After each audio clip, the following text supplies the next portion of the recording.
রাধে রাধে বন্ধুরা, কেমন আছো সবাই? আশা করি সবাই খুব ভালো আছো। আমিও খুব ভালো আছি। রঙিন স্বপ্নের আরেকটা ভিডিওতে তোমাদের অনেক অনেক স্বাগত জানিয়ে আজকের ব্লগটা শুরু করছি। আজকে হলো জন্মাষ্টমী, আর আমি প্রথমবার জন্মাষ্টমী পুজো করছি। আর এখানে দেখো, আমি গোপালদেরকে নিয়ে বসে পড়েছি, এখন ওদেরকে স্নান করাবো। আর মা ওইদিকে বাইরে গিয়েছে, ওখানে সমস্ত কিছু পুজোর যা যাবতীয় কিছু রেডি করছে।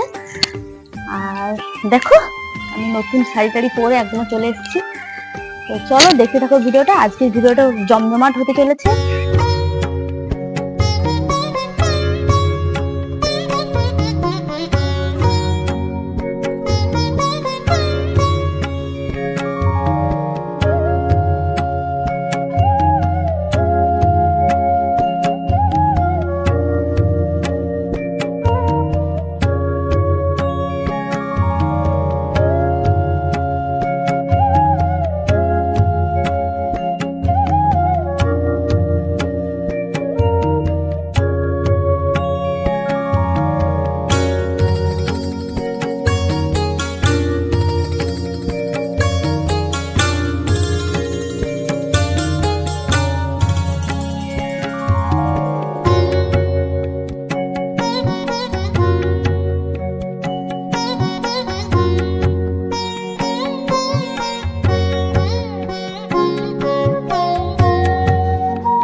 এই তো গোপু সোনাদের স্নান করানো হয়ে গেছে, এবার ওদের গাটা মুছিয়ে জামা পরানোর পালা।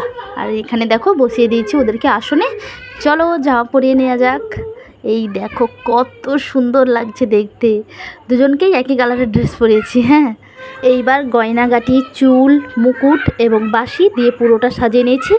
এইবার ফাইনাল লুকটা দেখো। 1 2 3।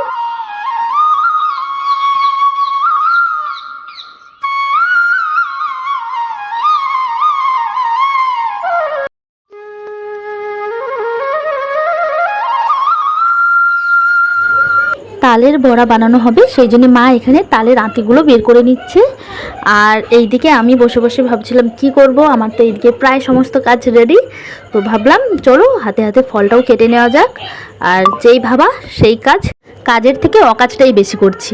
অকাজ ঠিক নয়, তবে তোমরা অনেকে বলতে পারো এটা অকাজ, কিন্তু আমার না সব জিনিসটা যে কোনো কাজে একটু গুছিয়ে পরিপাটি করে সাজানো থাকলে সুন্দর লাগে দেখতে, তাই না? সেই জন্যে আমি থালার মতো গোল করে কলা পাতাটারও শেপ দিয়ে নিলাম, যাতে এরপরে ফল কেটে ওটার উপরে রাখলে দেখতে অনেকটা সুন্দর লাগে।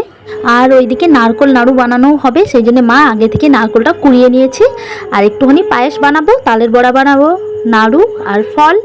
আর কিছু একটা ভাজা ভাজি দেয় না, যেমন ছোলা ভাজা, মটর ভাজা, চাল ভাজা, আরও কিছু কিছু থাকে। তো ওগুলো আর বাড়িতে করলাম না, কালকে বাজার গিয়েছিলাম, তো সেখান থেকে সমস্ত ভাজাভাজি সব কিনে নিয়ে চলে এসেছি। প্রথমবার জন্মাষ্টমী পুজো করছি নতুন শাড়ি টাড়ি পরে সেজে গুজে, তারপর আবার নিজের হাতে গোপু সোনাদেরকে সাজিয়ে নিজের হাতে রান্না বান্না করে। তো ব্যাপারটা খুবই ভালো লাগছিল আমার কাছে। চেষ্টা করব আগের বছর থেকে যেন আরও একটু সুন্দরভাবে, আরও জমজমাটিভাবে পুজোটা করতে পারি। এই তো কথা বলতে বলতে ফল কাটা হয়ে গেছে। আর এই প্যাকেটটার মধ্যে আছে ছোলা ভাজা, মটর ভাজা, এই সমস্ত কিছু। আর এখানে দেখো মা এখনও রেডি করতে পারেনি। আর এদিকে চলে এলাম আমরা পায়েস আর নারকোল নাড়ু বানাতে। আর দেখো পায়েসটা এটার মধ্যেই করছি, আর পায়েসটা আমিই বানাচ্ছি। আর এখানে নারকোল নাড়ু হবে, তো এটাও প্রায় হয়ে এসছে, আর কিছুক্ষণ বাকি। আর এখানে তালের বড়া করবে মা, এখানে সমস্তটা রেডি করে ফেলেছে। তাড়াতাড়ি করে সমস্ত কিছু গুছিয়ে নিয়ে পুজোটা করে নেব। আর আজকের পুজোটা আমিই করছি। দেখো আমার পুজো কমপ্লিট। আর আমার গোপু সোনাদেরকে দেখো কত সুন্দর লাগছে, দুজনেকে একই একই কালারের জামা পরেছি, খুব সুন্দর লাগছে।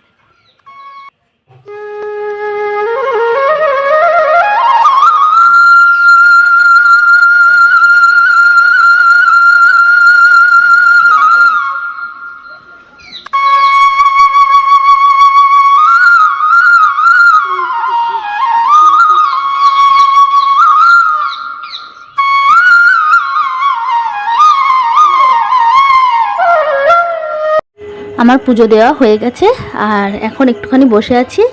আর মনটা একটুখানি খারাপ। পায়েসটা আমি বানালাম, আর প্রথমবার পায়েস বানালাম, কিন্তু সেটাও ঠিকঠাক হলো না। আমি না প্রথম থেকেই মিষ্টি মানে ওই মিশ্রি আর বাতাসা যা আগে থেকেই দিয়ে দিয়েছিলাম, সেই জন্য না চালটা খুব ভালোভাবে করে সিদ্ধ হয়নি আর ভালো হয়নি, সেই জন্য একটু মনটা খারাপ। আর বাদ বাকি সমস্ত কিছু ঠিকঠাক আছে।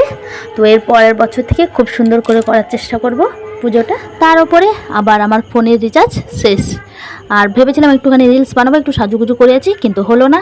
তো যাই হোক, এখন বিকেলে একটু বাইরের দিকে বেরিয়েছিলাম, আর ওরা দেখো রাস্তার মধ্যে এইভাবেই গাড়ি নিয়ে খেলা করছিল।